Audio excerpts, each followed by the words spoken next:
कि ये बेशक हमारा छुट्टियों से पहले का एक आखिरी सेशन है, बट क्योंकि हमारी इतनी क्लासेस नहीं हुई, वीक्स इतने नहीं हुए, तो हम शायद उस तरह से कोई सिलेबस भी नहीं कवर कर सके। तो उसके लिए मैंने ये प्लान आउट किया है कि मैं आपको आपकी छुट्टियाँ तो हम डिस्टर्ब नहीं करेंगे, लेकिन सिर्फ़ इसलिए कि आप लोगों का कोई मतलब कुछ पढ़ लें आप लोग, कुछ ऑब्वियसली सम पता भी होना चाहिए आप लोगों को। आप फाइनेंस के स्टूडेंट्स हैं, आपने मार्केट में जाना है, and this is the most important subject of this semester. तो उसके लिए ये है कि मैं फिर आपको यूट्यूब पे कुछ लेक्चर्स अपलोड कर दिया करूँगा।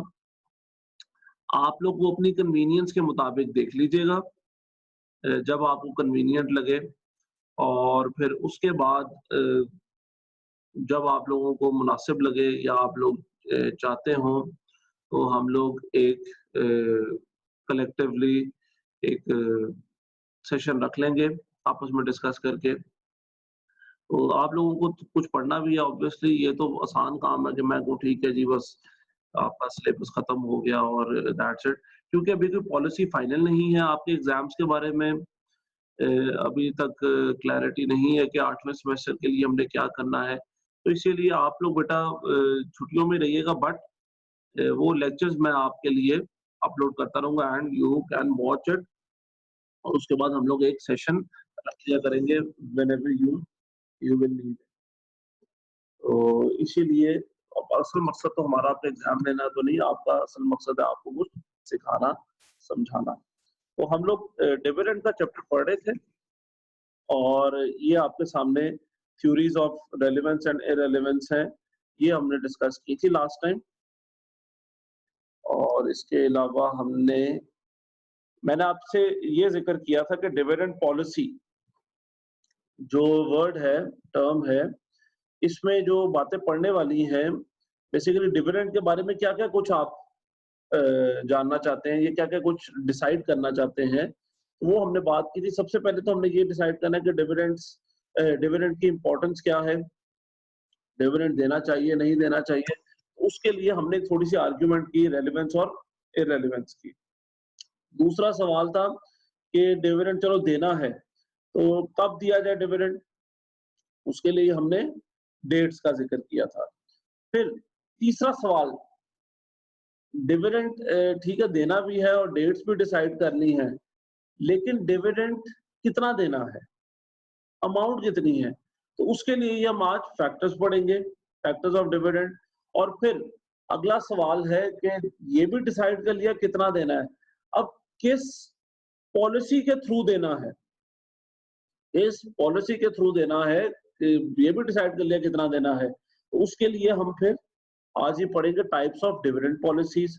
और फाइनली आफ्टर इवन डिसाइडिंग कि किस पॉलिसी के थ्रू देना है, उसके बाद फाइनल क्वेश्चन है कि किस मीडियम के थ्रू देना है, तो वो भी फॉर्म्स ऑफ डिविडेंड पेमेंट, ये भी आज हम डिस्कस करेंगे इंशाल्लाह ताला। तो ये सारे सवालों के जवाब एक्चुअली आपकी डिविडेंड पॉलिसी बनाते हैं। What is dividend policy? Dividend देना नहीं देना, कब देना, कितना देना, किस तरह देना, और किस फॉर्म के थ्रू पेमेंट करनी। So these all questions and their answers actually make up the dividend policy. तो डिविडेंड पॉलिसी को इतनी पॉलिसी जब हम सुनते हैं ना, तो हमारे जहन में बहुत हमारा दिमाग घूम जाता है, पता नहीं क्या चीज होगी। तो पॉलिसी बेटा ऐसे ही सवालों के जवाब को कहते हैं कि जो एक्शंस होंगे वो आपने क्या करने हैं और कैसे करने हैं और क्यों करने हैं, उनकी जस्टिफिकेशंस भी। This is dividend policy. आज हम पढ़ेंगे factors affecting the dividend policy. वो अमाउंट कितनी देनी है जी आपने, और वो अमाउंट इवन इसके बाद फॉर्म ऑफ डिविडेंड पेमेंट भी, वो भी ये फैक्टर्स अफेक्ट करते हैं। So what are the factors that affect the dividend policy? उसमें number 1 factor is legal constraints. Legal constraints का मतलब है कि आपने, हो सकता है आपके ऊपर कोई ऐसा लॉ हो, आपके मुल्क में ऐसा लॉ हो कंपनीज ऑर्डिनेंस के अंदर, कंपनी लॉ के अंदर, जो आपकी डिविडेंड पेमेंट को गवर्न करता हो। मेरी नज़र में पाकिस्तान में तो शायद ऐसा नहीं है कोई लॉ, बट हो सकता है, मुल्कों में है भी, कई ममालिक में, पाकिस्तान में भी कल को आ सकता है जी, कोई ऐसा लॉ गवर्नमेंट की तरफ से जो आपकी डिविडेंड पेमेंट को मुतासिर करता हो, गवर्न करता हो। फॉर एग्ज़ाम्पल, अगर कल को एक लॉ आ जाए पाकिस्तान में कि एक मुल्क एक कंपनी 2-3 साल या 5 साल से ज़्यादा डिविडेंड रोक नहीं सकती। 5 साल से पहले डिविडेंड रोक नहीं सकती। अब उस केस में अगर कंपनी ने 4 साल से डिविडेंड नहीं दिया, तो उस कंपनी को 5वें साल डिविडेंड देना मस्ट हो जाए। एक ऐसा लॉ आ गया जिसने गवर्न किया है इस पॉलिसी को। फिर एक और लॉ आ जाए कहीं पे कि एक कंपनी ने अपनी अर्निंग्स का 20% कम से कम डिविडेंड देना है, तो इस केस में वो कंपनी को हर हाल में वो 20% डिविडेंड देना पड़ेगा। जब भी पॉलिसी बना रही होगी कंपनी, तो ज़हन में रखे कि 20% हमने देना है। फिर लॉज़ भी यहाँ पे 2 किस्म के हैं, याद रखिएगा। एक है मैक्रो लेवल का लॉ, जो कि कंट्री लॉ है, आपके मुल्क का लॉ है। एक है माइक्रो लेवल का लॉ, जो आपकी कंपनी का लॉ है। और कंपनी के लॉ को आपने पढ़ा होगा with the name of memorandum and article of association. याद है जी आपको, एमओए एंड एओए आपने पहले सेमेस्टर में पढ़ा होगा I2B के अंदर। तो अगर आपकी कंपनी का या आपके मुल्क का लॉ, हो सकता है कंपनी जब बनी हो तो शेयर होल्डर्स ने अपने आप को प्रोटेक्ट करने के लिए तब कंपनी के आर्टिकल्स के अंदर ये बात लिख दी हो कि कंपनी ने इतना डिविडेंड देना है और इस तरह देना है और इस टाइम के बाद देना है। तो ये भी अगर लिखा गया है, this is also a legal constraint, यानी you have to pay dividend according to that law, either it is the company's internal law or the country's external law। तो आपको उस लॉ को अबाइड करना है और उसके थ्रू डिविडेंड पे करना है। So number one factor that should be considered while devising a dividend policy is legal constraint। अच्छा चलिए, लीगल कंस्ट्रेंट देख लिए, उसके बाद अगली चीज देखने वाली है कॉन्ट्रैक्चुअल कंस्ट्रेंट्स। आपने किसी के साथ कोई ऐसा कॉन्ट्रैक्ट किया है जो आपके डिविडेंड पेमेंट को मुतासिर करता है, तो आपको उस कॉन्ट्रैक्ट को भी हर हाल में अबाइड करना है। क्यों? क्योंकि contracts are also legally binding, you have to follow them. और ये भी एक किस्म का लीगल कंस्ट्रेंट्स के अंदर से ही पॉइंट निकलता है, कॉन्ट्रैक्चुअल कंस्ट्रेंट्स। अब वो कॉन्ट्रैक्ट्स क्या हो सकते हैं? आपके ज़हन में आ रहा होगा, सर ये कौन बेवकूफ होगा जो ऐसा कोई कॉन्ट्रैक्ट करेगा? तो बेटा सिर्फ बेवकूफियां करती हैं कंपनी और करनी पड़ती हैं, ठीक है, बल्कि अक्लमंदियां इनको कहते हैं हम। फॉर एग्जाम्पल, आपने शेयर एक इशू किया और वो शेयर इशू करते वक्त आप लोगों ने इन्वेस्टर्स को अट्रैक्ट करना था, तो वहां पे आपने एक शिक डाल दी, एक क्लॉज डाल दिया उस इशू के दरमियान कि हम लोग आप लोगों को इतने साल तक डिविडेंड इतना इतना देंगे। इन्वेस्टर्स को अट्रैक्ट करने के लिए आपने ये वो कर दिया, इन्वेस्टर्स को अट्रैक्ट करने के लिए आपने क्लॉज डाल दिया उस शेयर इशू करते वक्त, या वो जो प्रोस्पेक्टस होता है उसमें, कि हम आप लोगों को इतना देंगे डिविडेंड। अब आपने क्योंकि ये पब्लिकली अनाउंस कर दिया है, तो लॉ के अंदर आपने पढ़ा होगा कि एक चीज अगर पब्लिकली अनाउंस कर दी जाए तो वो लीगल बन जाती है और लीगल एस्पेक्ट उसको एक लीगल बैकिंग मिल जाती है। कॉन्ट्रैक्ट लॉ आपने पढ़ा होगा। तो उस केस में भी आपको अब उतना डिविडेंड देना पड़ेगा जो आपने प्रोस्पेक्टस में किया है, मेंशन किया है। अच्छा, इसी तरह अक्सर क्या होता है, कंपनीज जब लोन लेती हैं तो क्रेडिटर्स को सबसे बुरी जो चीज लगती है वो है डिविडेंड। क्यों? क्योंकि उनको लगता है कि अगर डिविडेंड देगी कंपनी तो हमारी पेमेंट मुश्किल में पड़ जाएगी। कंपनीज को चाहिए कि वो डिविडेंड देने की बजाय हमारी लोन रीपेमेंट का एक रिजर्व बनाते रहें। उनको अपने लोन की पड़ी होती है। जिस तरह आईएमएफ आपको जब लोन देता है तो वो बहुत सी सब्सिडीज खत्म करने का कहता है कि फलां चीज पे सब्सिडी खत्म कर दो, फलां चीज पे कर दो, क्योंकि उनको अपनी पेमेंट की पड़ी होती है। वो इंश्योर कर रहे होते हैं कि हमारी पेमेंट हमें मिल जाए। तो इस केस में भी अगर आपने उस क्रेडिटर के साथ ये बात कॉन्ट्रैक्ट में लिख ली है, डिसाइड कर ली है, तो आपको फिर उस हिसाब से डिविडेंड देना पड़ेगा। अगर आपने लिख लिया है कि मैं डिविडेंड नहीं दूंगा, कंपनी नहीं देगी डिविडेंड इतने साल या इससे ज्यादा नहीं देगी, तो आपको वो फॉलो करना मस्ट है, वो क्लॉज, वो पॉइंट उस कॉन्ट्रैक्ट का। या अगर आपने ये डिसाइड कर लिया कि हम डिविडेंड देंगे, आपको इतना जरूर देंगे, तो फिर भी आपको उस केस में भी फॉलो करना जरूरी है। So in both of the cases, there is a contract between the company and another party, and the company must abide by that contract. तो ये दो कंस्ट्रेंट्स थे, ये सोचने हैं जी। सबसे पहले देखें लीगल और कॉन्ट्रैक्चुअल, ये ऐसे कंस्ट्रेंट्स हैं जो कि हर हाल में पूरे करने हैं। सबसे पहले इनको देखें, कोई लॉ आइदर इंटरनल या एक्सटर्नल, या कोई कॉन्ट्रैक्ट ऐसा तो नहीं जो हमें हमारी डिविडेंड पेमेंट को मुतासिर कर रहा है। अच्छा, once this has been looked upon, अब अपने हालात देखें, अपनी जेब देखें, अपने वाकयात देखें जी कि आप डिविडेंड पहली बात ये दे सकते हैं या नहीं, और दूसरी बात ये कितना दे सकते हैं। तो this point, these questions will be answered under the internal constraints point. आप अपने इंटरनल हालात देखें या वो कंस्ट्रेंट्स देखें जो आपको अफेक्ट कर रहे हैं डिविडेंड पेमेंट को। और वो इंटरनल कंस्ट्रेंट्स में जो सबसे इंपॉर्टेंट कंस्ट्रेंट्स है, नंबर 1 प्रॉफिटेबिलिटी। आपका प्रॉफिट कितना, सिंपल। आपका प्रॉफिट अगर ज्यादा है तो आप उस हिसाब से डिविडेंड भी ज्यादा दे सकते हैं, ठीक है। तो आप देखें अपना इंटरनल कंस्ट्रेंट्स में अपनी प्रॉफिटेबिलिटी, कि आपकी प्रॉफिटेबिलिटी कितनी कम है, ज्यादा है। एंड ऑब्वियसली बड़ा ऑब्वियस सा पॉइंट है कि प्रॉफिट ज्यादा होगा तो डिविडेंड भी ज्यादा दे सकते हैं, प्रॉफिट कम होगा तो डिविडेंड भी कम देंगे। तो एक फैक्टर कंसिडर करने वाला है इंटरनल प्रॉफिटेबिलिटी।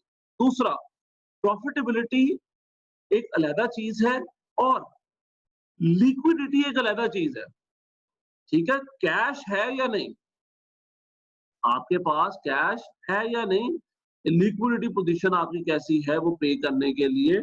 तो इसके लिए भी अगर आपकी लिक्विडिटी अच्छी है, कैश पोजीशन बेहतर है, तो आप डिविडेंड ज्यादा दे सकते हैं।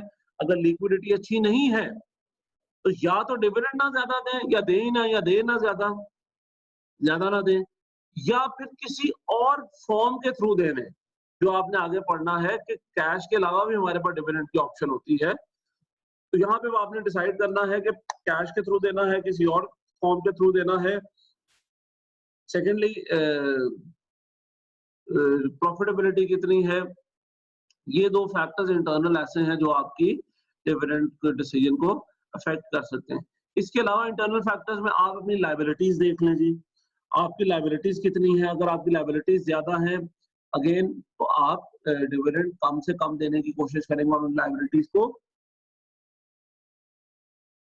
पे ऑफ करने की कोशिश करेंगे। तो लायबिलिटी पोजीशन अपनी, इसके अलावा आप अपनी मार्केटेबिलिटी देख सकते हैं। अगर आपकी मार्केटेबिलिटी कम है तो आप ज्यादा डिविडेंड देके मार्केटेबिलिटी को बढ़ाने की कोशिश करेंगे, जो हमने ये रेशियोज में पढ़ा था, आपको याद होगा, ये डिविडेंड पे आउट और डिविडेंड यील्ड रेशियो में। तो ये मार्केटेबिलिटी भी आप देख सकते हैं। तो ये कुछ फैक्टर्स हैं इंटरनल जो आप कंसिडर कर सकते हैं while making a dividend decision। इसके अलावा जी बाहर इंटरनली ही एक और पॉइंट निकलता है, ग्रोथ प्रोस्पेक्ट्स। यार आप डिविडेंड क्यों नहीं देंगे? Being a company, why won't you pay the dividend? You won't pay the dividend because you think that this dividend can be utilized somewhere else, somewhere better। तो इस जिद में नहीं डिविडेंड देना कि हमने नहीं देना, पैसे बचा के रखो जी, पैसे बचा के रखो, ठीक है। ये आप लोगों ने जो घरों में आप हरकत करते हैं अलमारियों में पैसे बचाने की, कि अपने आप को हम गरीब बना लेते हैं कि नहीं जी सेविंग करनी है। सेविंग होता है जो चीज बच जाए, ठीक है। हम लोग क्या करते हैं, हम लोग ने पहले सेविंग निकाल लेते हैं, बाद में खर्च करते हैं। तो एक्चुअली हम सेविंग को खर्च कर रहे होते हैं। सेविंग हमारा एक एक्सपेंस है, जो हम खर्च कर रहे हैं वही हमारी सेविंग है, क्योंकि हम जो बच गया उसको हम खर्च कर रहे हैं। सेविंग का मतलब क्या, जो बच गया। तो इस तरह से आपने कंपनी में नहीं करना कि जी हम लोग बचा रहे हैं, बचा रहे हैं, बचा रहे हैं, बुरे टाइम का कोई पता नहीं होता, बुरे टाइम का नहीं भाई, इतना भी आप लोगों ने कंपनी के अंदर रह के नेगेटिव नहीं सोचना। एंड ये नहीं होना चाहिए कि that you are not paying the dividend just for the sake of it, just because you don't feel like paying. ठीक है, ऐसा नहीं करना आप लोगों ने, जबरदस्ती नहीं, जिद नहीं करनी कि हमने नहीं देना डिविडेंड। डिविडेंड कोई बुरी चीज नहीं है, डिविडेंड के लिए ही कंपनी एग्जिस्ट कर रही है। कंपनी का मकसद एग्जिस्टेंस का है to earn profit for the shareholders. तो अगर उनको अर्न करने के बाद मिल नहीं रहा तो बेटा कंपनी की एग्जिस्टेंस का पर्पस ही खत्म हो जाता है। कि अगर आप डिविडेंड दे ही नहीं रहे और कम दे रहे हैं, कंजूसी कर रहे हैं, तो आपको डिविडेंड, जिसको कहते हैं ना, बदोबदी नहीं रोकना, बल्कि डिविडेंड रोकने के लिए आपके पास एक सॉलिड रीजन होना चाहिए। And the most solid reason not to pay dividend और to pay less dividend is growth prospects. यानी कंपनी के पास अपॉर्चुनिटीज हैं जो उसको नजर आ रही है ग्रो करने की, और कंपनी उन अपॉर्चुनिटीज को यूटिलाइज करना चाहती है। तो उस केस में कंपनी के पास एक सॉलिड रीजन है, पैकिंग है, जवाब मौजूद है कि वो डिविडेंड ना दे। और अगर कंपनी के पास ऐसे ग्रोथ प्रोस्पेक्ट्स नहीं है, कंपनी की के पास ऐसी अपॉर्चुनिटीज ही नहीं है, इन्वेस्टमेंट अपॉर्चुनिटीज नहीं है, ग्रोथ अपॉर्चुनिटीज ही नहीं है कि कंपनी वो डिविडेंड का पैसा रोक के उसको कोई इन्वेस्ट कर दे और ग्रो कर ले, तो बेटा फिर उस केस में आप लोगों को फजूल में डिविडेंड रोकने की जरूरत नहीं है। अगर कंपनी के पास कोई ग्रोथ और प्रोस्पेक्ट्स नहीं है तो कंपनी को चाहिए ज्यादा से ज्यादा डिविडेंड दे, ज्यादा से ज्यादा डिविडेंड दे दे। ठीक है, तो उस केस में आपको फिर डिविडेंड देना चाहिए, और ये भी एक फैक्टर है जो कंपनीज कंसिडर करती हैं व्हाइल पेइंग डिविडेंड। अच्छा, अगला है जी ओनर्स कंसिडरेशन। ओनर्स कंसिडरेशन में ओनर्स कौन है? शेयर होल्डर्स, जिनको स्टॉक होल्डर्स भी कहते हैं। ठीक है, स्टेक नहीं, स्टॉक होल्डर्स। तो शेयर होल्डर्स क्या सोच रहे हैं, उनकी उनकी एक दो बातें ज़हन में रखते हुए भी आपको फैक्टर्स को ये डिविडेंड पॉलिसी को मुरतब करना चाहिए। और वो क्या एक दो बातें हैं? Number 1 consideration of the owners is tax. ठीक है, ओनर्स का इसमें टैक्स इफेक्ट क्या है इस सारी डील के अंदर, या डिविडेंड अगर आप देते हैं तो उसका ओनर्स के ऊपर टैक्स का क्या इफेक्ट पड़ता है। अच्छा, यहाँ पे एक दफा मैंने बात की थी टैक्स शील्ड की, आपको याद होगा। तो मैंने कहा था कि टैक्स शील्ड एक दफा हम डिविडेंड पॉलिसी में भी पढ़ेंगे। तो यहाँ पे अब वो पॉइंट आने लगा, ये बड़ा टेक्निकल पॉइंट है, तो जरा गौर से सुनिएगा। अगर आप लोग सो रहे हैं तो थोड़ा सा 2 मिनट के लिए जरा जाग जाए जी, ये पॉइंट सुन लें जरा, बड़ा इंपॉर्टेंट है। शाबाश, जाग जाए। नंबर 1, टैक्स कंसिडरेशन मींस के ओनर को टैक्स पे क्या छूट मिल रही है या कितना एक्स्ट्रा टैक्स देना पड़ेगा जस्ट बिकॉज ऑफ डिविडेंड। अब डिविडेंड इज डबल टैक्स्ड, शायद आप लोगों ने टैक्स में पढ़ा हो। डिविडेंड इज डबल टैक्स, यानी डिविडेंड के ऊपर आप लोगों को 2 दफा टैक्स देना पड़ता है। नंबर 1, कंपनी को टैक्स देना पड़ता है, क्योंकि टैक्स देने के बाद ही नेट प्रॉफिट आता है जो आपने डिस्ट्रीब्यूट करना है ओनर्स में। तो नंबर 1 इज आपका डिविडेंड इज डबल टैक्स। अच्छा, सॉरी, नंबर 1 इज कि आपकी कंपनी ने नेट प्रॉफिट कैलकुलेट करते वक्त टैक्स कैलकुलेट किया और दे दिया।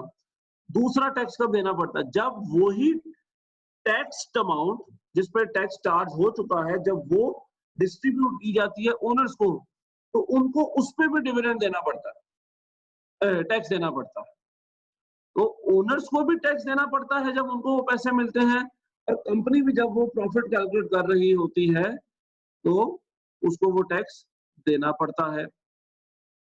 और डिविडेंड का जो टैक्स रेट है वो बहुत ज्यादा भी होता है अक्सर, ठीक है। पाकिस्तान में फॉर्चुनेटली वो कम है, और पाकिस्तान में इस टाइम डिविडेंड इनकम के ऊपर जो टैक्स है वो 15% है। और जो पाकिस्तान का बिजनेस टैक्स है वो आई गेस 29% अब इन्होंने किया है। एक सेकंड मैं आपको बता देता हूँ। अभी पाकिस्तान का 29% ही था जहां तक मुझे ये याद था जी, 29% जी बिल्कुल। तो पहले 29%, फॉर एग्जांपल कंपनी ने 100 रुपया कमाया, उस पे कंपनी ने दिया 29 रुपीस टैक्स, पीछे कितना बचा 71। तो 71 के ऊपर अब ओनर ने देना है 15%, ये बना तकरीबन 11 रुपए। तो फाइनली जो रियल अर्निंग हुई इसके पीछे, इस प्रॉफिट के पीछे, दैट इज 60। तो वो 100 कट के अब 60 रह गया, क्योंकि पहले उस पे 29 दिया कंपनी ने टैक्स, और फिर 11 रुपए दिया ओनर्स ने टैक्स। तो बेटा ये डबल टैक्स हो गया। अगर कंपनी डिविडेंड ना देती, मिसाल के तौर पे, तो कंपनी ये 15% का टैक्स बचा लेती। डिविडेंड ना दे, आगे पड़ा रहेगा रिटेन अर्निंग के तौर पे, बाद में कभी दे दीजिएगा जब टैक्स वगैरह कम हो जाएगा या जब मुनासिब समझे आप। तो अभी अगर आप दे देंगे तो सीधा सीधा 15% का नुकसान है, ठीक है। तो कंपनी इस केस में डिविडेंड ना दे के डिविडेंड बचा रही, यानी टैक्स शील्ड का इजाफा कर रही है डिविडेंड ना दे के, ठीक है। Number 1 thing. सेकेंडली, कंपनी अगर डिविडेंड नहीं देगी और वो ओनर्स के शेयर ओनर्स को नहीं देना पड़ेगा उस पर टैक्स, तो होगा क्या कि कंपनी का शेयर ट्रेड करता रहेगा वैसे ही, और उसकी प्राइस बढ़ जाएगी।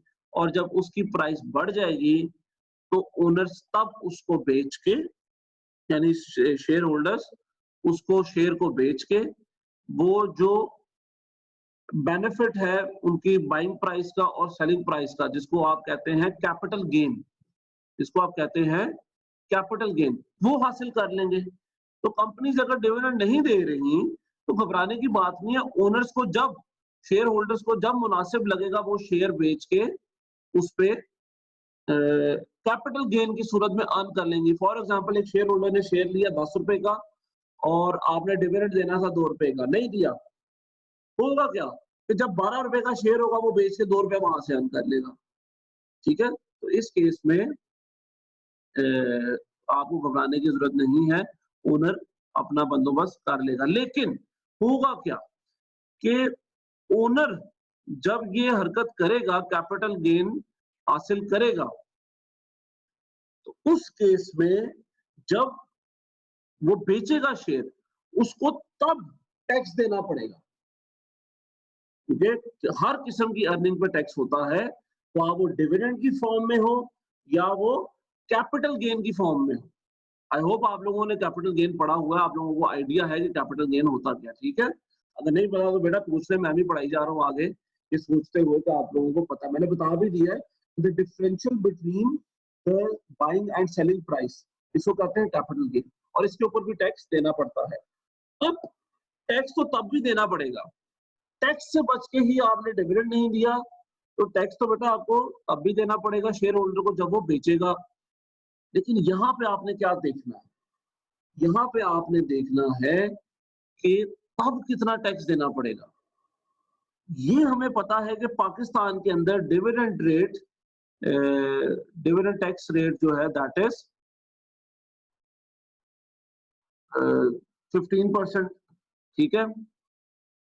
अच्छा, लेकिन अगर कैपिटल गेन टैक्स वो भी इसी तरह 15, 20 और 35 तक जाता है, खैर वो डिटेल में मैं टैक्स तो नहीं पढ़ा रहा, वो नहीं मैं आपको बता सकता। लेकिन फॉर एग्जांपल, अगर capital gain tax rate Pakistan में 20% है और डिविडेंड जो है वो स्टार्ट हो रहा है 15% से, तो बेटा ज्यादा टैक्स कहाँ पे देना पड़ रहा है? कैपिटल गेन पे। कहाँ जब शेयर होल्डर बेचेगा ये शेयर और उस पे जो कमाई करेगा उस पे टैक्स देना पड़ेगा। तो बेहतर है कि आप डिविडेंड दे दें क्योंकि उस पे 15% टैक्स है और कैपिटल गेन के ऊपर 20% टैक्स है। तो यहां पे भी आप एक टैक्स शील्ड बना रहे हैं 5% की डिविडेंड दे के आप 5% टैक्स बचा रहे हैं अपने शेयर होल्डर के लिए।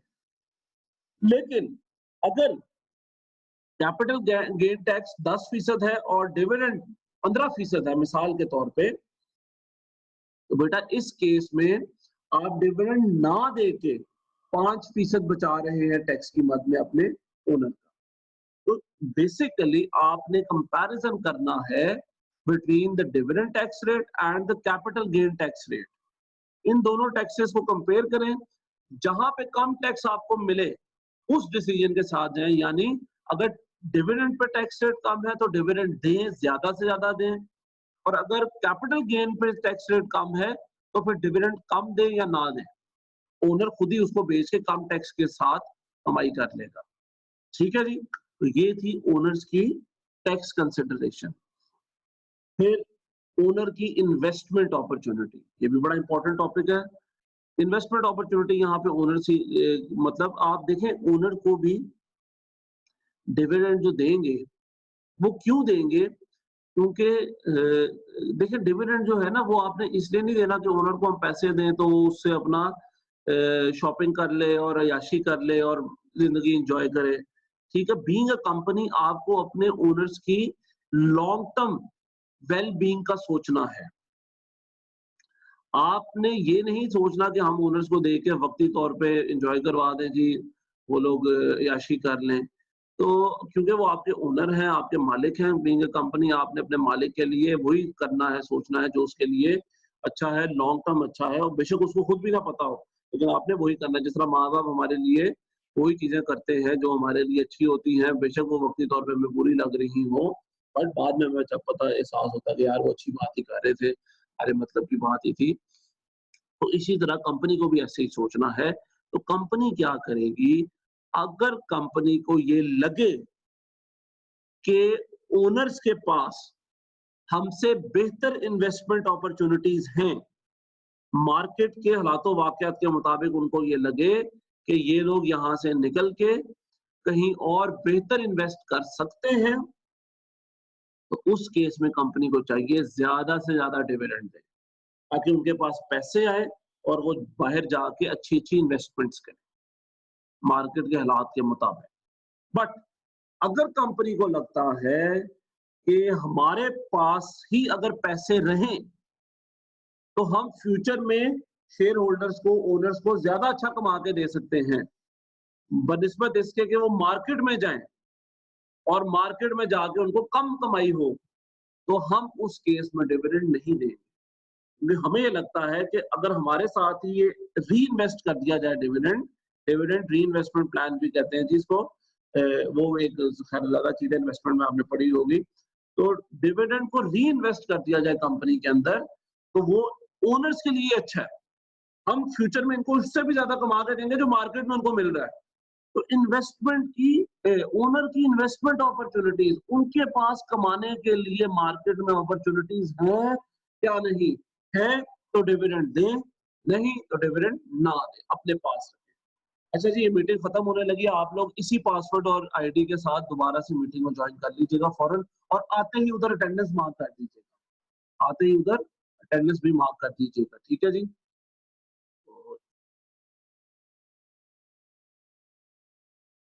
And let's resume.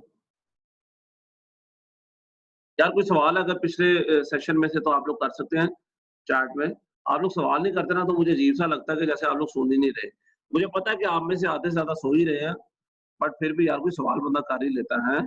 कोई क्लास का माहौल तो बने ना। आपको पता है मुझे सवाल ना हो तो बड़ा अजीब सा लगता है। चलिए जी, अटेंडेंस आप लोग अपनी मार्क करते हैं बेटा, जिन्होंने यहाँ पे अटेंडेंस मार्क नहीं की इस सेशन की।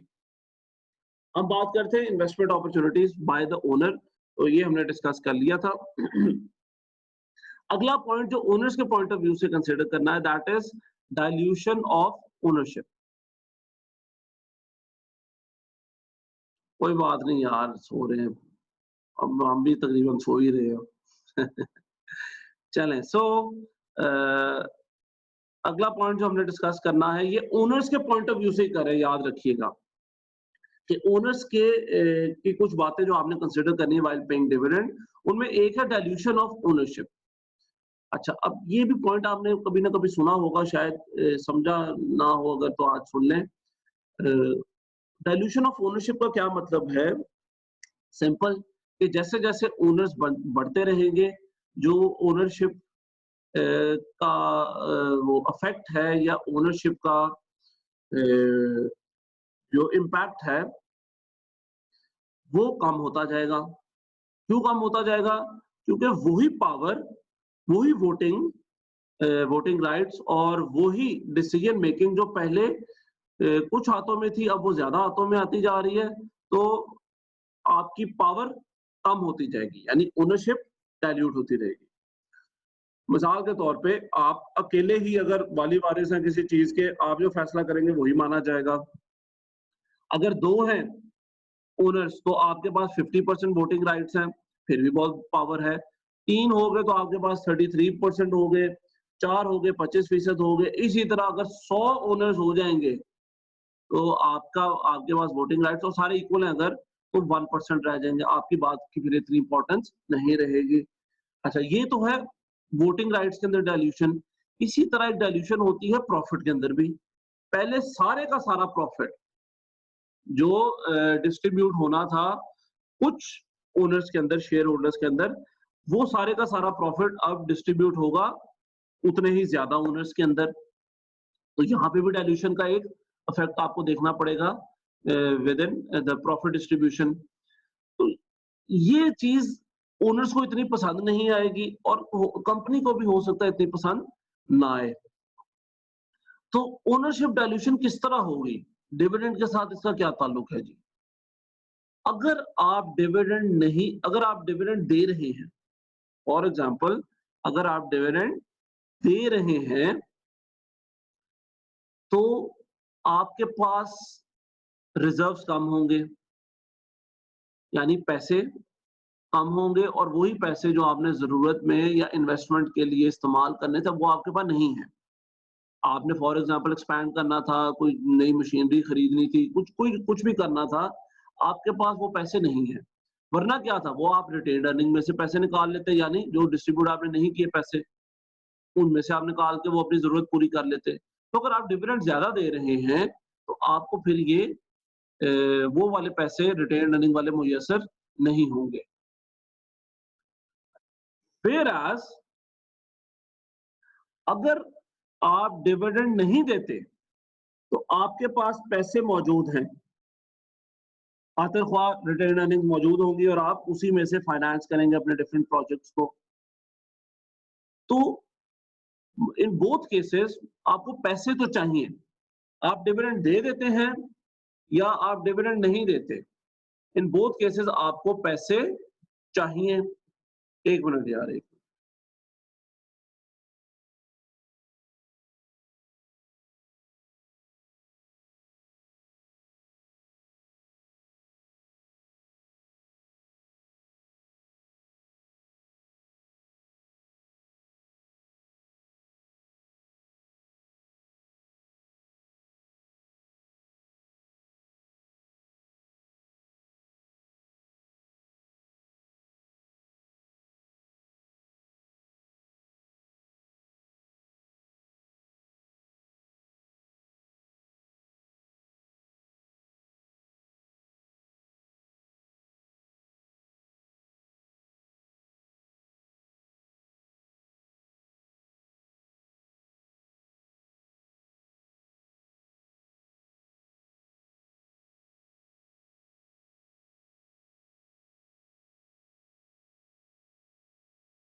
अच्छा जी, ये एक और बच्चे का फोन था, पूछ रही थी कि एग्जाम्स हमारे कब हैं। तो बेटा एग्जाम्स के बारे में तो फिर से बता दूं, कोई पॉलिसी वाज़े नहीं है, ठीक है?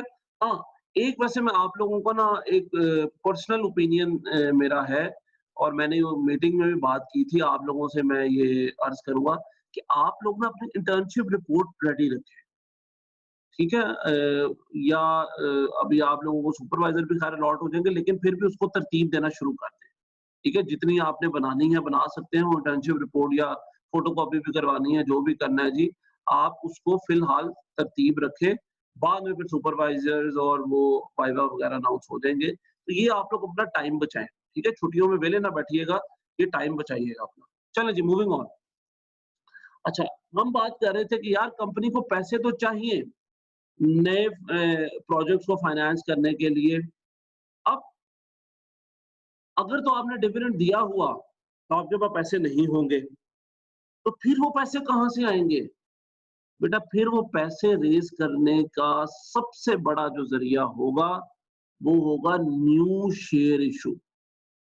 अगर आप डिविडेंड दे रहे हैं, आपके पास पैसे नहीं होंगे नए प्रोजेक्ट्स को फाइनेंस करने के लिए, तो आपके पास उस केस में सबसे बड़ा ज़रिया जो पैसे रेज़ करने का होगा that would be issuing a share new shares को इश्यू करना और उससे क्या होगा?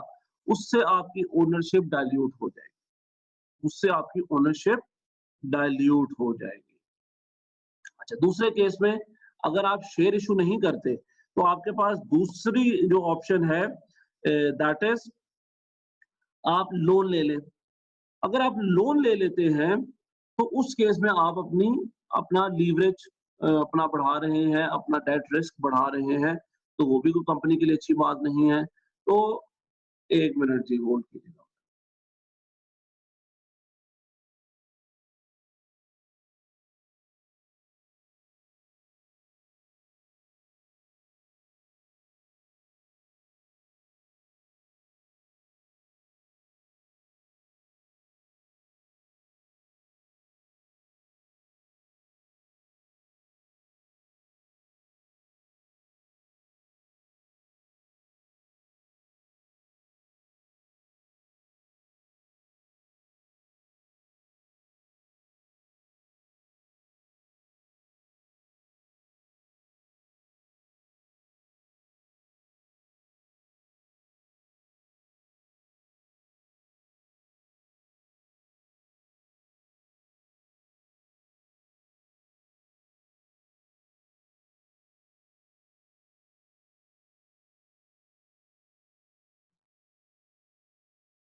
चलें जी। सो वो भी अच्छी कोई चीज़ नहीं, तो आप जब भी डिविडेंड देंगे, इन बातों को ज़हन में रखेंगे। फिर वही बात आ जाती है ग्रोथ प्रोस्पेक्ट्स भी देखने हैं, ओनर्स की कंसिडरेशन वो क्या चाह रहे हैं, वो ये तो नहीं कि ओनरशिप डाइल्यूट होने पे खफ़ा होंगे, तो उनका क्या स्टांस है इसके ऊपर। सो ये कुछ बातें जो आपने ज़हन में रखनी है। अच्छा, फाइनली एक और कंसिडरेशन जो आपने जिसको कंसिडर करना है that is market consideration. Market क्या कह रही है, मार्केट क्या समझ रही है, मार्केट क्या चाह रही है आपसे। तो मार्केट की एक्सपेक्टेशंस या कंसिडरेशन को भी ज़हन में रखना है और मार्केट कंसिडरेशन में आपने 2 पॉइंट ज़हन में रखने हैं। पर मार्केट का यहाँ पे मतलब क्या है? मार्केट का मतलब है स्टॉक मार्केट यानी इन्वेस्टर्स जो आपके या तो हैं शेयर होल्डर्स करंट या फ्यूचर में बनना चाह रहे हैं, यानी वो हैं आपके क्या कहते हैं उसको प्रोस्पेक्टिव इन्वेस्टर्स हैं। तो उनके लिए भी आपने ये मार्केट इनको कंसीडर करना है while making a dividend decision और इनको कंसीडर कैसे करना है और क्यों करना है, उसके लिए बेटा ये ज़हन में रखें कि हर कंपनी से एक एक्सपेक्टेशन होती है डिविडेंड की और अगर वो कंपनी लोगों को मायूस करेगी, अगर वो कंपनी लोगों को मायूस करेगी from that point of view यानी वो अपने उस मुताबिक डिविडेंड नहीं देगी जो लोग उससे एक्सपेक्ट कर रहे हैं इन्वेस्टर्स या शेयर होल्डर्स, तो इसका एक नेगेटिव इम्पैक्ट जाएगा। ठीक है, साथ ही सिग्नलिंग इफेक्ट भी इसी के अंडर कवर कर लेता हूँ कि इसका एक नेगेटिव इम्पैक्ट जाएगा। लोग ये समझेंगे कि ये कंपनी के हालात बुरे हैं। सिग्नलिंग इफेक्ट मिक्स कर रहा हूँ इन दोनों को साथ। तो हालात बुरे हैं, अगर नंबर 1 के डिविडेंड आप नहीं देंगे, तो लोग फिर भी आपके साथ इन्वेस्ट करना नहीं चाहेंगे। दूसरी बात ये कि इससे एक सिग्नल भी जाएगा कि आपकी कंपनी के हालात बुरे हैं, आपकी कंपनी इसलिए डिविडेंड नहीं दे रही। अच्छा, तो बोथ केसेस में क्या होगा कि आपकी कंपनी के जो शेयर्स हैं, उनकी डिमांड कम हो जाएगी, लोग नहीं खरीदना चाहेंगे और अल्टीमेटली क्या होगा, उसकी प्राइस कम हो जाएगी और उससे क्या होगा, आपकी गुडविल खराब हो जाएगी और आपको हो सकता है फ्यूचर में इससे कोई लॉस का सामना करना पड़े because of the decreased price and goodwill. तो कंपनी को लोगों की एक्सपेक्टेशंस को ज़हन में रखना चाहिए, वरना अगर कंपनी अच्छा भी करेगी, फिर भी वो बुरा समझा जाएगा। यानी अगर आपकी कंपनी से एक्सपेक्ट किया जा रहा है कि आप ₹5 का डिविडेंड देंगे और आप ₹2 का दे रहे हैं, ₹2 का डिविडेंड भी बहुत ज़्यादा होता है, तो वो मेजॉरिटी ऑफ द कंपनी से ज़्यादा ही है ₹2 भी, बट स्टिल समझा जाएगा कि इस कंपनी से तो हम ₹5 एक्सपेक्ट कर रहे थे, तो ये ₹2 डिविडेंड क्यों दे रही है, ज़रूर कोई मसला है। तो बेटा फिर इससे क्या होगा, सिग्नल एक अच्छा नहीं जाएगा मार्केट में और इन्वेस्टर्स जो करंट है शेयर होल्डर्स वो अपने शेयर्स बेचना शुरू कर देंगे और जो नए इन्वेस्टर्स हैं वो नहीं खरीदेंगे, तो अल्टीमेटली आपको हो सकता है लॉस का सामना करना पड़े। ओके, तो ये है जी मार्केट कंसिडरेशन, आपको ये बात ज़हन में रखनी है। अगर आपसे एक्सपेक्ट किया जा रहा है ₹5, तो या तो ₹5 दें या तो उस हिसाब से दें कि आपकी एक्सपेक्टेशन ज़्यादा लोगों की खराब ना हो। अच्छा, दूसरा एक तो ये एक्सपेक्टेशन से कम नहीं देना। अच्छा, एक और मजे की बात है, मेरा पर्सनल ओपिनियन है कि एक्सपेक्टेशन से ज्यादा भी नहीं देना। अच्छा, ज्यादा अगर आप दे देंगे तो इसका भी इम्पैक्ट थोड़ा सा नेगेटिव जा सकता है। पॉजिटिव तो ठीक है, इसमें अंडरस्टैंडेबल है कि लोग समझेंगे कि यार ये कंपनी के बड़े अच्छे प्रॉस्पेक्ट्स नजर आ रहे हैं, लेकिन लोग इतने बेवकूफ नहीं है, खास तौर पे वो मार्केट्स जो कि स्ट्रॉन्ग मार्केट्स हैं, एफिशिएंट मार्केट्स हैं, जहाँ पे लोगों को कंपनी की सारी इंफॉर्मेशन मौजूद होती है और वो उसके मुताबिक ही डिसीजन करते हैं। तो बेटा उस केस में आप लोग अगर ज्यादा डिविडेंड दे देंगे और लोगों को ये पता हुआ कि आपको ज्यादा डिविडेंड देना आपके लिए मुश्किल था, आप दे नहीं सकते थे, तो वहां पे फिर लोग इसका इफेक्ट ये लेंगे कि कंपनी बिल्कुल ही जा रही है, जो ये लोगों को अट्रैक्ट करने के लिए, इन्वेस्टर्स को गुडविल बनाने के लिए ज्यादा डिविडेंड दे रही है। कंपनी की औकात नहीं है इतना डिविडेंड देने की। ये उन मार्केट्स में जो एफिशिएंट मार्केट्स है, जहाँ पे लोगों के पास इंफॉर्मेशन मौजूद है। पाकिस्तान में ये चीज अच्छी है, आप ज्यादा डिविडेंड दे रहे हैं, लोगों को सिग्नल जा रहा है कि यार ये कंपनी बड़ी चीज, लोग शेयर खरीदने जाएंगे, मार्केट प्राइस बढ़ जाएगी, गुडविल बढ़ जाएगी और उससे कंपनी को हो सकता है थोड़ी स्टेबिलिटी मिल जाए। तो ये थी जी factors affecting the dividend policy. इनमें कोई सवाल है अभी तो बेटा पूछ लें, फिर मैं अगले टॉपिक की तरफ बढ़ रहा हूँ।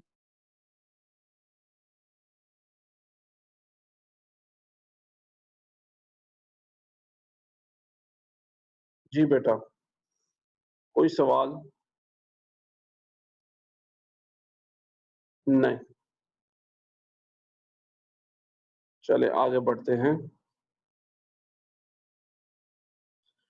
Types of dividend policies, types of dividend policies. अब बेटा आपने ये भी डिसाइड कर लिया कि कितना डिविडेंड देना है, अब किन पॉलिसीज के थ्रू देना है।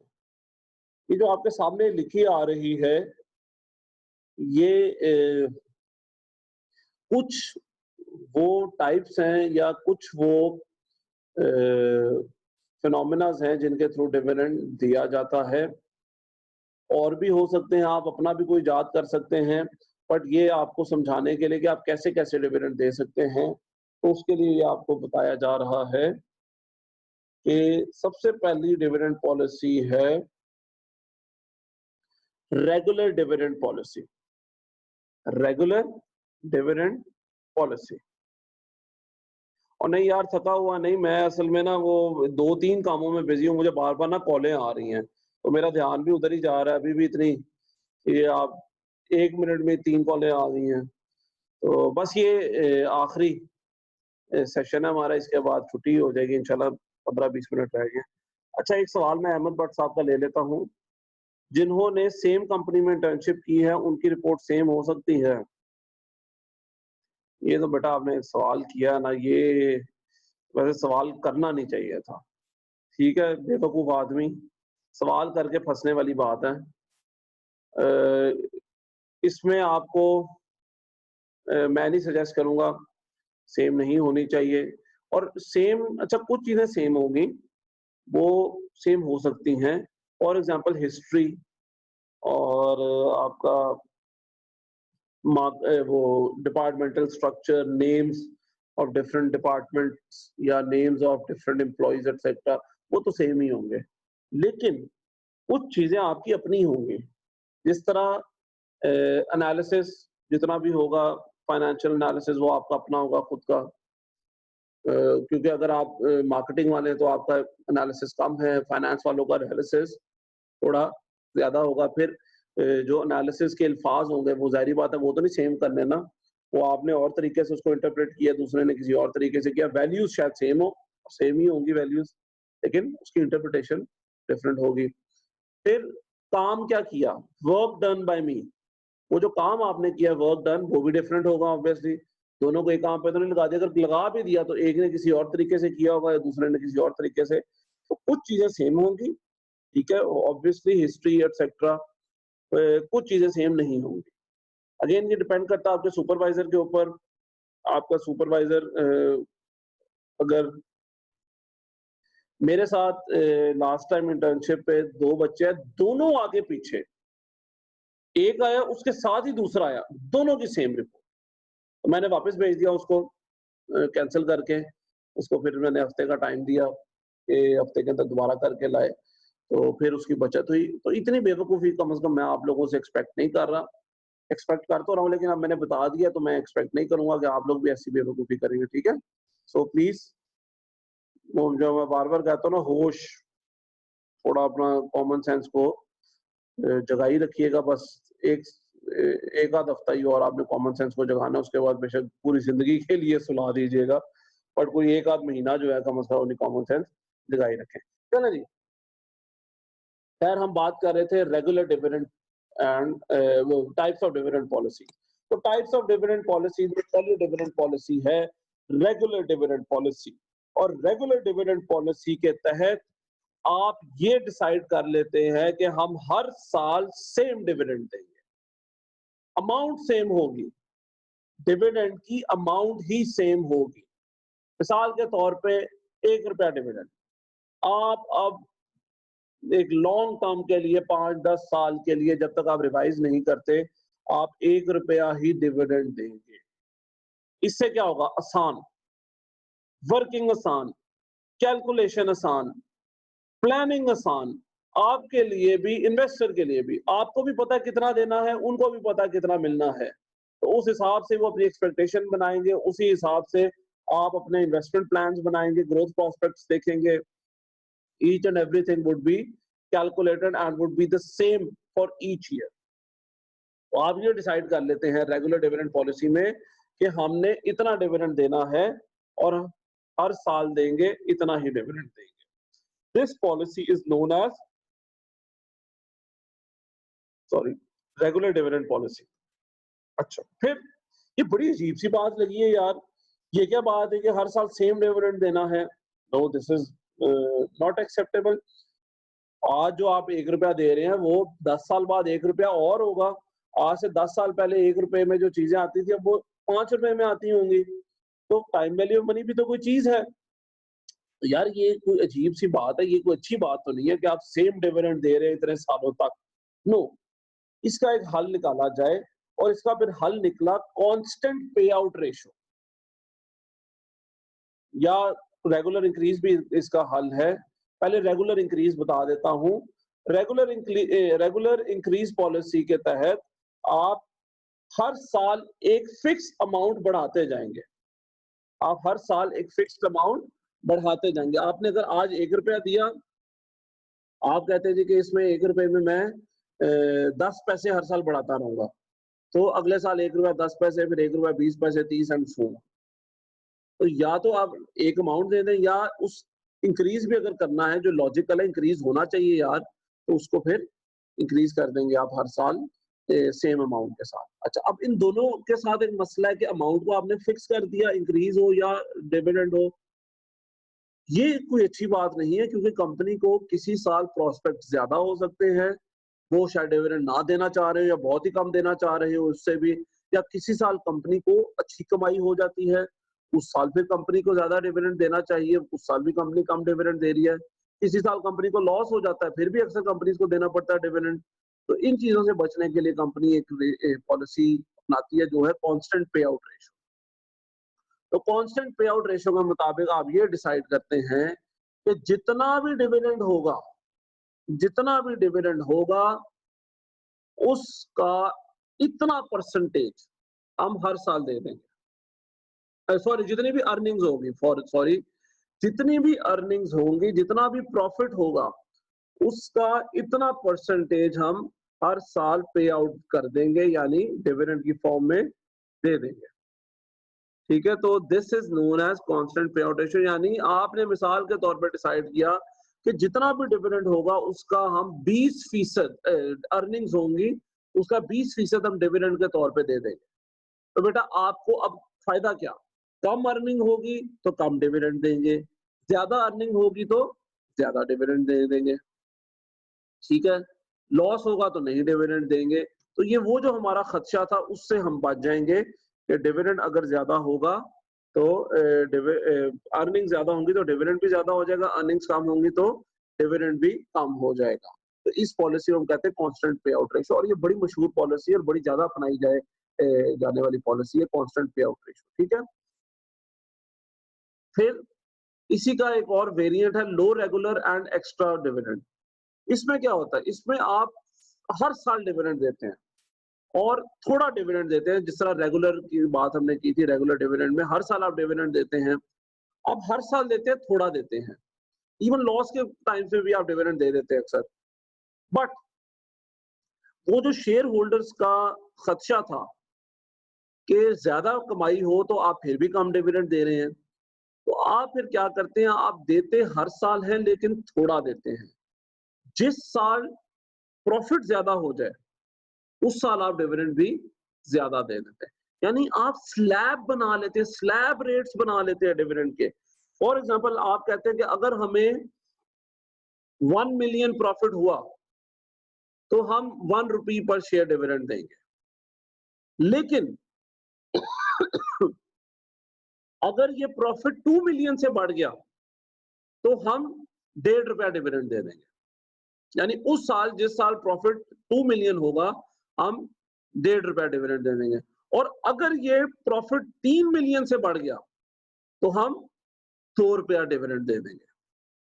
तो आपने क्या किया, स्लैब रेट्स बना ली, यानी आपने रेगुलर 1 रुपया ही रखा, थोड़ा डिविडेंड रखा, लेकिन जिस साल प्रॉफिट ज्यादा हो जाएगा उस साल आप डिविडेंड भी ज्यादा कर देंगे। ठीक है, तो ऐसी पॉलिसी को हम कहते हैं low regular and extra dividend policy. और finally variable payout ratio, सबसे आसान और सबसे ज्यादा मैं तो कहूंगा प्रैक्टिकल भी है कि आप बेटा क्यों फिक्स कर रहे हैं, कांस्टेंट पे आउट भी क्यों कर रहे हैं, डिविडेंड की अमाउंट भी क्यों फिक्स कर रहे हैं। हर साल के हालातों वाकयात के मुताबिक, अब हर साल आपकी लिक्विडिटी डिफरेंट है, प्रॉफिटेबिलिटी डिफरेंट है, ओनर कंसिडरेशन और ये सारे फैक्टर्स डिफरेंट हैं हर साल, टैक्स रेट्स डिफरेंट हैं, अपॉर्चुनिटीज डिफरेंट हैं। तो भाई फिर आप कैसे कांस्टेंट पे आउट या रेगुलर डिविडेंड पॉलिसी अपना सकते हैं जबकि हालात हर साल के मुख्तलिफ हैं। तो उस केस में बेहतर ये है कि आप हर साल अलहदा से डिविडेंड निकालें और पे करें। हर साल का डिविडेंड अलहदा होना चाहिए, कोई भी उसमें कांस्टेंट एलिमेंट नहीं होना चाहिए। ऐसी पॉलिसी को हम कहते हैं वेरिएबल पे आउट पॉलिसी, किसी साल आपकी लिक्विडिटी अच्छी है, प्रॉफिट भी अच्छा है, ज़्यादा दे दें, किसी साल दोनों कम है, अपॉर्चुनिटीज़ नहीं है, ना दें या कम दे दें, तो हर साल का डिविडेंड डिफरेंट रखें। ठीक है जी? ऐसी पॉलिसी कहलाती है variable payout ratio, variable dividend policy. अब इसके साथ अच्छी बात तो बहुत लग रही है कि यार बिल्कुल प्रैक्टिकल बात है, हर साल का रहता करें, लेकिन मुश्किल क्या है? मुश्किल है सबसे बड़ी अनसर्टेनिटी। ना आप सर्टेन रहेंगे, ना शेयर होल्डर सर्टेन रहेंगे, ना वो अपनी प्लानिंग कर सकेंगे, ना आप अपनी फाइनेंशियल प्लानिंग कर सकेंगे ड्यू टू दिस। और एक तलवार आपके भी लटकती रहेगी और फिर हर साल कैलकुलेशन अलग करनी पड़ेगी, तो मुश्किल हो जाता है। ये अप्लाई करना तो आसान है, लेकिन इसके पीछे जो फ्रेमवर्क है, वर्किंग है, वो थोड़ी मुश्किल है। तो इसीलिए वेरिएबल आसान भी है एक तरह से सर्टेनिटी के पॉइंट ऑफ व्यू से, लेकिन कैलकुलेशन एटसेट्रा के पॉइंट ऑफ व्यू से मुश्किल भी है। अच्छा, ये तो थी हमारे पास टाइप्स ऑफ डिविडेंड पॉलिसी। फिर बढ़ते हैं फाइनल टॉपिक की तरफ डिविडेंड पॉलिसी का, और वो है forms of dividend payment. Dividend को कैसे पे किया जाएगा? ये आपको अजीब लगेगा, क्योंकि हमें तो अभी तक यही पता था कि डिविडेंड कैश की फॉर्म में दिया जाता है, यानी कैश या बैंक वारंट। अच्छा, कैश के थ्रू किस तरह दिया था या बैंक के थ्रू? कैश के थ्रू तो आप या बैंक के थ्रू आप एक वारंट इशू करते हैं, डिविडेंड वारंट। वो एक चेक टाइप होता है। आप में से किसी के घर अगर कभी आया हो, किसी के वालिद साहब ने या आपने खुद कभी इन्वेस्टमेंट की हो, जरूर कीजिएगा। वैसे एक दफा थोड़े से अमाउंट से एक्सपीरियंस कीजिएगा। बट एक वारंट आता है, ठीक है, चेक की तरह का होता है, वो आप बैंक में जमा कराते हैं तो आपके अकाउंट में अमाउंट ट्रांसफर हो जाती है। तो या तो आप कैश के थ्रू दे सकते हैं अगर आपकी लिक्विडिटी अच्छी है। सबसे आसान होता है कैलकुलेट करना भी, रिकॉर्ड करना भी इसको, और शेयर होल्डर के लिए भी तो बहुत आसान है, और कंपनी के लिए भी बहुत आसान है। लेकिन सबसे बड़ा कंस्ट्रेंट क्या है? अगर कैश है तब।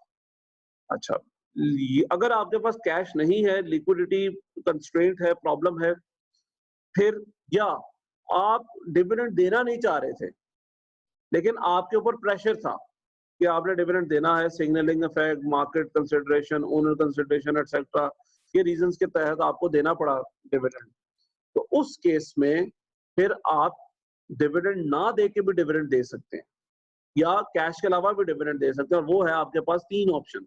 स्टॉक डिविडेंड, जिसको बोनस इशू भी कहा जाता है, stock split and stock repurchase. अच्छा, इन चारों के हमारे पास न्यूमेरिकल या एंट्रीज मौजूद हैं एक-एक, तो वो हम करेंगे इंशाल्लाह ताला।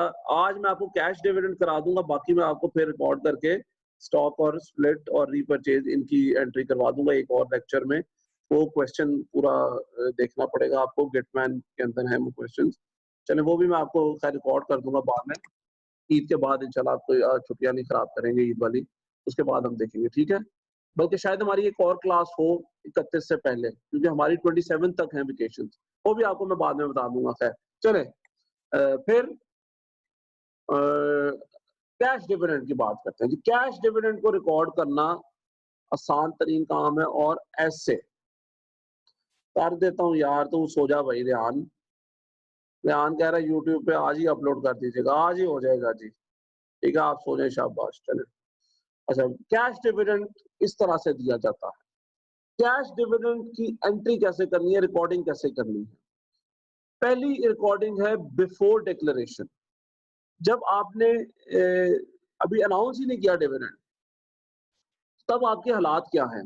ये एक्सट्रैक्ट्स हैं, ठीक है, फाइनेंशियल स्टेटमेंट के। एक कैश की सिचुएशन है और एक रिटेन्ड अर्निंग की। आपके पास फॉर एग्जांपल आपके पास कैश था ₹1,00,000 का बिफोर डिक्लेरेशन, और रिटेन्ड अर्निंग्स थी 2 लाख की। आपने डिक्लेयर कर दिया और डिक्लेयर किया डिविडेंड टोटल ₹50,000 का। आपने कहा हम डिविडेंड देंगे, वो टोटल अमाउंट बनी 50,000। जब डिक्लेयर करेंगे तब की एंट्री क्या होगी? कैश उतना ही रहेगा, क्योंकि दिया थोड़ी, अभी तो डिक्लेयर किया है, तो कैश तो आपका चेंज नहीं हुआ। लेकिन जैसे ही आप डिक्लेयर करेंगे, आप अपनी रिटेन्ड अर्निंग्स को उतनी अमाउंट से कम कर देंगे। डिक्लेयर कर दिया, इसका मतलब है देना तो पड़ेगा, तो रिटेन्ड अर्निंग्स को तो उसमें से निकाल दें।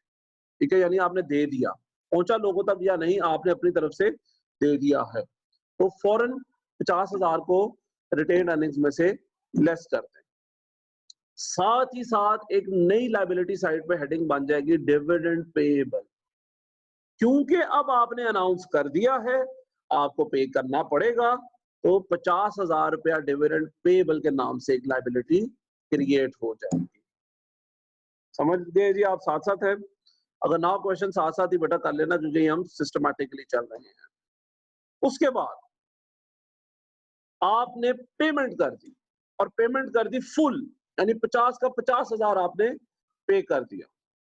उस केस में क्या होगा जी, 50,000 से कैश कम हो गया, अब आपने पे कर दिया है कैश या बैंक जिसके थ्रू भी पे किया है, और रिटेन अर्निंग्स तो उतनी रहेगी, वो तो आपने ऑलरेडी माइनस कर लिया हुआ है रिटेन अर्निंग्स को, लेकिन डिविडेंड पेएबल लायबिलिटी जो थी वो 50,000 से अब 0 हो जाएगी। क्लियर हुई जी ये बात?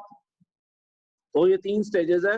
बिफोर डिक्लेरेशन ये सिचुएशन थी, एट डिक्लेरेशन ये सिचुएशन बन गई, डिविडेंड पेएबल की लायबिलिटी क्रिएट हो गई, रिटेन अर्निंग उतरे से कम हो गई, और पेमेंट अगर आपने फुल में की तो कैश भी कम हो गया, और साथ ही डिविडेंड पेएबल की लायबिलिटी भी कम हो गई। अच्छा, ये तो था पेमेंट इन फुल हो अगर, लेकिन अगर आप फुल पेमेंट नहीं कर रहे और पेमेंट कर रहे हैं पार्शियल, ये बेटा सुनने वाली बात है, सोए हुए हैं अगर आप लोग तो 2 मिनट के लिए जाग गए, 2 मिनट रह गए हैं, 2 मिनट के लिए बात सुन ले। अगर आपने पेमेंट की है पार्शियल पेमेंट, पूरी पेमेंट नहीं की, तो उस केस में आपको क्या करना है, आपको ये फॉर एग्जांपल आपने 20,000 पेमेंट की, फॉर एग्जांपल 20,000 आपने पेमेंट की, तो कैश कितना होगा? कैश होगा 80,000 अगर आप पेमेंट करते हैं पार्शियल 20,000 की, तो कैश होगा 80,000। रिटेन अर्निंग उतनी ही रहेंगी, वो एक ही दफा आपने 50,000 माइनस करके उससे जिम्मा निकाल दिया। अब जो डिविडेंड पेएबल डिक्लेरेशन पे 50,000 बना था, उसमें से 20 आपने दिया है, बाकी कितना रह गया? 30। बाकी कितना रह गया? 30 रह गया। इसी तरह आप अगले साल भी अगर इसी तरह पार्शियल पेमेंट करेंगे, तो कैश को उतना ही कम करेंगे जितनी आपने पेमेंट की है। बाकी कहां से निकालेंगे? Dividend payable. तो डिविडेंड पेएबल सारे का सारा नहीं निकलेगा। जब भी आप पार्शियल पेमेंट करते हैं, डिविडेंड पेएबल की एक लायबिलिटी एक्रू होती रहेगी, अगले साल चली जाएगी, अगले साल का ओपनिंग बन जाएगी, इस साल का क्लोजिंग एटसेट्रा। तो ये काम आप करते रहेंगे जब तक आपकी सारी की सारी लायबिलिटी खत्म नहीं हो जाती, डिविडेंड पेएबल की अमाउंट वहां मौजूद रहेगी। ठीक है, तो इसमें एक और पॉइंट था, खैर वो अभी फिलहाल नहीं बताना चाह रहा, वो फिर बाद में बताएंगे, टाइम भी लेगा और कंफ्यूज भी आपको कर देगा। तो ये थी कैश डिविडेंड। ठीक है, अब हमारा रह गया स्टॉक डिविडेंड, स्टॉक स्प्लिट और स्टॉक रीपरचेज। इसका न्यूमेरिकल है, वो मैं इंशाल्लाह ताला ईद के बाद या ईद से पहले अगर हमारी ये क्लास है उसमें आपको करा दूंगा। तो हमारा ये सेशन खत्म होने वाला जी। आप लोगों के का बहुत शुक्रिया, आप सबको मेरी तरफ से ईद मुबारक। और आज शब कदर है होपफुली, तो उसमें दुआ कीजिएगा मेरे लिए भी, मेरी फैमिली के लिए भी, जरूर नाम लेके दुआ कीजिएगा जी। अल्लाह ताला आप सबके लिए भी आसानियां पैदा करे। तब तक अपना ख्याल रखें, और मेरी तरफ से सबको ईद मुबारक। ठीक है जी। हाँ, ईदी आपको यही है ना कि आपको छुट्टियां